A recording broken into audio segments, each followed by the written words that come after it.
My boyfriend pretended he was rich to impress my parents. I knew something was off the moment Ethan insisted we take his other car to my parents' house. Not the one he usually drove, the slightly dented Honda that smelled like old coffee and gym socks, but his other car.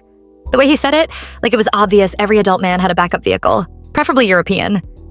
When a silver Mercedes pulled up that morning, I almost believed him. Almost. Because Ethan got out of the driver's seat a little too stiff, like he was scared the car might evaporate if he moved wrong. He locked it twice, then 3 times, then casually said, "Yeah, my buddy Trevor barely uses this thing." Buddy, Trevor, right. My parents live in a quiet suburban neighborhood where everyone has opinions and time to share them.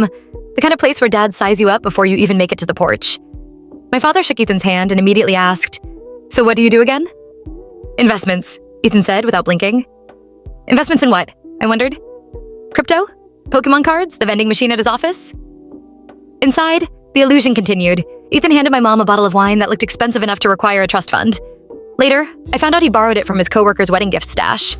He complimented my parents' house like he was comparing it to something much larger. "Cozy," he said, which my mother did not love. At dinner, he talked about traveling a lot, which turned out to mean one layover in Denver 3 years ago. He dropped words like portfolio and liquidity while sweating through his button-down.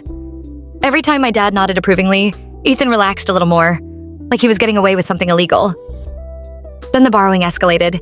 The next visit, he showed up wearing a watch that could have paid off my student loans. That one came from his cousin.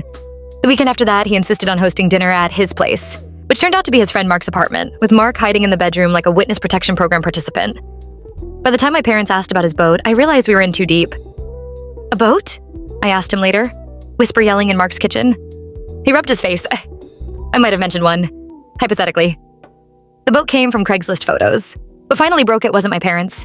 It was the exhaustion. Ethan was constantly managing logistics, calling in favors, timing returns.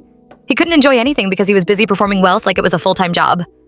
One night, after he borrowed a set of golf clubs he didn't know how to use, I sat him down. "You don't have to be rich," I said. "You just have to be real." He stared at me, then laughed, this tired, relieved laugh, and admitted he'd been terrified my parents would see him as not enough. Funny thing is, they already liked him. The real him. The guy who helped my mom fix her Wi-Fi and admitted he Googled half the words he used at dinner.